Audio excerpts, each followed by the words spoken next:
Welcome to the Big Bang Basketball Channel. Today we're going over the 2022 playoff mix. Kindly subscribe and enjoy the video. History may look back on the 2021-22 NBA season's compelling storylines as serving as a prelude to the real plot points that would define its legacy. What transpired in the postseason? The second season could be full of crucial, paradigm-shifting developments, from teams torn apart by playoff failures to championship dreams realized. Even though we don't know yet how these events will play out, we can share the top 10 stories we'll be watching during the 2022 postseason and rank them according to their league-wide importance. Number 10. Is this the last stand in Salt Lake City? Normally a club that just posted a .598 winning percentage and the third highest net rating in the association wouldn't need a fuel check. But there's reason to wonder if the Utah Jazz is running out of gas. The core has been together for a while and has yet to get over the second round hump. Add in the constant speculation about the people involved, whether it's the constant dissection of the Donovan Mitchell-Rudy Gobert relationship, the thirst for the Knicks luring Mitchell back to New York, or the mention of a coach Quinn Snyder for other gigs. And it's possible this postseason, it's a make or break one. If this team underperforms and the front office pulls the plug, a full-scale demolition could be felt across the entire basketball landscape. Mitchell and Gobert are all-star regulars at the right side of the 30s. The amount of interest in them and the impact of their addition elsewhere would be immense. Snyder is among the best captains in the NBA. Any team with an opening would give him a long look. The supporting cast is packed with plug-and-play veterans who could instantly strengthen this summer's winning buyers. Number 9. Will injuries tell the tale of these playoffs? With all due respect to the leading Phoenix Suns, more on them later, this championship race feels wide open. Know how that could change though? If you cobble together all of the players on the injury report, that group would become basketball's next Goliath. The headliners are two-time NBA MVP Curry, left foot sprain, two-time Defensive Player of the Year and two-time Finals MVP Kawhi Leonard, ACL, and three-time All-Star Luka Doncic, left calf strain. Leading the supporting cast is three-time All-Star Ben Simmons, who could make his season debut in the playoffs after sitting for more than a year with back soreness and because of mental health concerns. Boston Celtics center Robert Williams III, a Defensive Player of the Year candidate, is fighting his way back from a torn left meniscus. The Denver Nuggets, of course, remain without potent offensive tandem of Jamal Murray, his knee, and Michael Porter Jr., his back. When, or in some cases if, these players return and get themselves up to speed, could go a long way toward crowning the next champion. Number 8. Can KD and Kyrie, and maybe Ben, overcome Brooklyn's flaws? The Brooklyn Nets campaign felt less like a seamless story than it did a series of disjointed plot points that ultimately painted an incomplete picture of what this club is and what it can be. Just 4 players cleared the 60-game mark, and that group included sporadically used rookie Cam Thomas and since waived James Johnson. It did not feature Kevin Durant, who lost more than a month with a knee injury, or Kyrie Irving, who couldn't play home games until late March because of New York City's COVID-19 vaccine requirements for the public indoor spaces and private businesses. And obviously, there were 0 appearances by Simmons. The primary piece returned in the James Harden mega deal at the February deadline. Through it all, Brooklyn emerged as fine. The Nets, who snagged the East number 7 seed during the play-in tournament Tuesday, tied for 14th in winning percentage, .537, and landed 15th in net rating, plus 0.9. Issues on defense and the interior also held those numbers in check. The Nets can be better, much better. The presence of Durant and Irving alone promises that. The pair is plus 13.1 across 523 minutes together. The possible addition of Simmons only ups the intrigue. ESPN NBA insider Brian Windhorst said Thursday on Getting Up that the 3-time All-Star could make his Brooklyn debut midway through the first-round series against the Boston Celtics. But is all of that enough to overcome the lack of home court advantage, the treacherous path through the Eastern Conference, the team's defensive limitations, and the something spotty support scoring? We've seen Durant and Irving work magic on this stage before, but this is a test unlike any they previously encountered. Number 7. What about those dangerous loomers in South Beach? It says something about the Miami Heat, and probably more about the public perception of them, that the loudest anyone discussed them this season was when Jimmy Butler bickered with head coach Eric Spoelstra and big man Udonis Haslem on the sideline. Has Spo taken this squad to a place where its success is taken for granted? Is the lack of Tier 1 megastar to blame? Or do these bloomers have issues that justify the back burner treatment? The answers might be all above. Look, the Heat are good, really good, like best record in the East, second best net rating in the conference good. You don't have to bend your imagination too far to picture this bunch parading down Biscayne Boulevard in June. Still, there are enough questions about this offense, particularly in the half court, to wonder whether the Heat have enough shot creation and scoring juice to get this done. Miami had this season's 7th worst clutch offense. The team's 4th-ranked defense should always keep things close, but the Heat will need someone to level up at the other end, as Butler did inside the bubble at the 2020 playoffs to seal those victories. Number 6. Is Memphis ready for this moment? Objectively speaking, there are no reasons to doubt the Memphis Grizzlies based on what they've done this season. Other than wobbling to a 9-10 start, Memphis was essentially all caps awesome from that point forward, with or without all-star guard Ja Morant. The Grizzlies ultimately powered their way to the West's number 2 seed with a .683 winning percentage, tied for the best in franchise history, and a plus 5.3 net rating that clocked in 5th overall. Memphis was one of 2 teams, along with Phoenix, to rank 6th or better on the offense, 4th, and defense 6th. Subjectively, though, it's hard not to worry about this team's lack of track record. The Grizzlies were play-in participants just last season, and even that was seen as ahead of schedule for the young core. They don't have much playoff experience to draw from, not to mention there are questions about whether Memphis's pedal-to-the-floor style, 4th in pace, 1st in fast break points, can handle the inevitable downshifting of playoff basketball.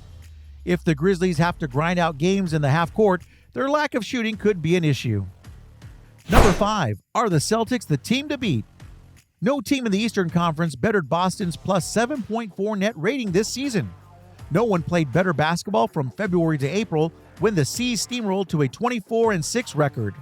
Few clubs have a player cruising at a higher altitude than Jason Tatum, who averaged 28.4 points on 49.2, 39.2, and 87 shooting while posting a colossal plus 414 over that same stretch.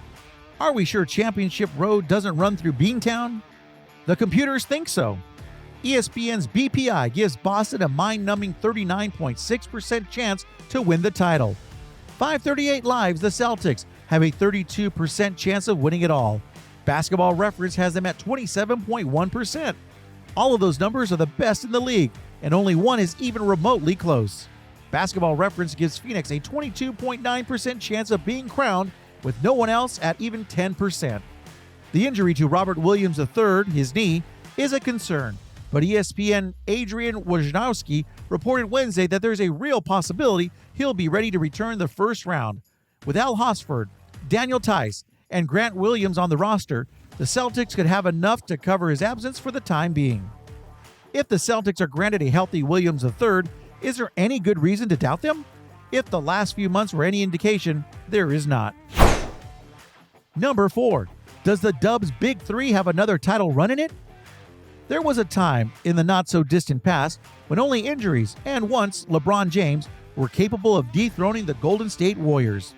From 2014 to 15 to 2018 to 19, they booked 5 consecutive finals trips, won 3 championships, and set the record for single-season victories with 73. Stephen Curry, Klay Thompson, and Draymond Green were front and center for that run.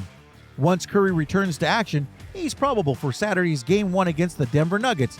They'll be at the heart of this one too. However, they're all in the 30s now. Thompson is playing for the first time in 3 seasons after suffering more than one significant injury. Curry just posted his worst shooting rates from the field, 43.7, and threes, 38, barring his 5-game sample in 2019 and 20. And Green had some rough showings after missing 2 months with a lower back injury. Can this trio summon their magic again? Even the Warriors, who have yet to play a game with their entire active roster, aren't sure what to expect. I think 4 years ago, I'm expecting to win a championship. But we are a different team now, head coach Steve Kerr said, per ESPN's Kendra Andrew. I don't have any expectations. In a lot of ways, it makes it fun. Maybe not as fun as having one of the greatest rosters ever assembled, but it's completely a different challenge and unique. The questions for this club might hinge on the supporting cast. When healthy, Curry remains one of the NBA's most powerful offensive forces, and Green is arguably the best defender. Thompson just closed the campaign on a tear, averaging 30.8 points on 48% shooting from the field, along with 45% shooting from three and 87.5% shooting from the free throw line. But are their younger, less experienced teammates ready for the spotlight? We'll find out soon. Number 3. How will James Harden, 76ers, handle playoff pressure? A quick note to James Harden and the Philadelphia 76ers. No pressure or anything, but your legacy might be defined by what happens over the next 2 months. A quick note to everyone else. Just don't expect the Sixers or Harden to acknowledge that elephant in the room. Pressure? No, I feel good, Harden told ESPN's Tim Bontemps. I'm ready to hoop. There's nothing to it. If Harden plays up to his potential, the Sixers could be fine. He is the offensive co-star Joel Embiid has never had, a player who can create shots, bury shots, or find shots for the big fella. The pairing appears to make sense, maybe championship sense even. Upping the ante for Harden is the fact that his contract just has a $47.4 million player option remaining, meaning he's probably playing for what will certainly be the last significant deal of his career. It would be a hard sell for any front office, even for Sixers president Daryl Morey, who brought Harden to Houston in 2012 to give the 32-year-old guard max money if he buckles under the pressure again. His track record is full of missteps in major moments, including in his team's final elimination game in 2021, 5 of 17, 2 of 12 from 3. 2020, 5 assists against 6 turnovers, minus 29 in 42 minutes. 2019, 5 assists against 6 turnovers, minus 10 in 39 minutes. And 2018, 2 of 13 from 3, minus 13 in 43. If he can't change the narrative on a team he handpicked, it may hang over his head forever. Number 2. Will Giannis spark dynasty talks for the Deer? The Milwaukee Bucks are entering the playoffs as the defending champions. They have 7 series victories to show for their last 3 postseason trips. Two-time NBA MVP Giannis Antetokounmpo is 27 years old and can present a compelling argument as the league's top talent on both ends of the floor. Should the hoops world be worried about a Deer dynasty? Milwaukee's supporting cast isn't young, but it's not ancient either. Jrue Holiday turns 32 in June. Chris Middleton turns 31 a few months later. Neither is particularly dependent on athleticism to make an impact. They're positioned to age gracefully with razor-sharp skills. The Bucks can and will tinker around that core moving forward, but all 3 are under contract for next season and maybe the next 2. Middleton holds a $40.4 million player option for 2023-24, and when that trio shared the floor this season, they went 37-10 with a dominant plus 11.1 net rating. This team has somewhat flown under the radar this season. Being based in Milwaukee probably helps, but it remains the champion until proven otherwise. If it takes that title into this offseason too, then it will be time to start talking about just how long Milwaukee might live on the mountaintop. Number 1. Can Chris Paul, Suns finally take home a title? Chris Paul and the Phoenix Suns both enter the 2022 playoffs amid decade-plus searches for their first NBA championships. Throughout the 2021-22 campaign, they loudly dropped hints that they were ready to finally secure that elusive hardware. Phoenix posted a franchise record .780 winning percentage. No other club cleared .700. Before Paul lost a month to a broken right thumb, he played his way into the MVP race with his trademark point guard play and two-way leadership, ultimately averaging 10.8 assists against 2.4 turnovers per game. Once Paul went down, Devin Booker took his spot in the MVP chase, finishing with per-game contributions of 26.8 points, 5 rebounds, 4.8 assists, and 2.7 triples. The Suns' starting 5, Paul, Booker, Michael Bridges, Jay Crowder, and DeAndre Ayton went 31-7 and outscored opponents by 7.4 points per 100 possessions. Their reserves ranked 3rd among all bench units in raw plus and minus, plus 1.6. Their coach, Monty Williams, was selected by his peers as the league's top skipper. Their offense 5th and defense 3rd, both ranked among the league's top 5. By virtually every measure, this is the best team in basketball, but history will only remember their dominance if it's punctuated by that long-awaited feeling of championship bliss. It would be nice to put a championship with all that, Paul told reporters. That's the goal. That's what we're working toward. Thanks for watching. If you have watched this video till the end, you are amazing. If you want to watch more amazing videos like this, kindly subscribe and click the like button to become part of our family.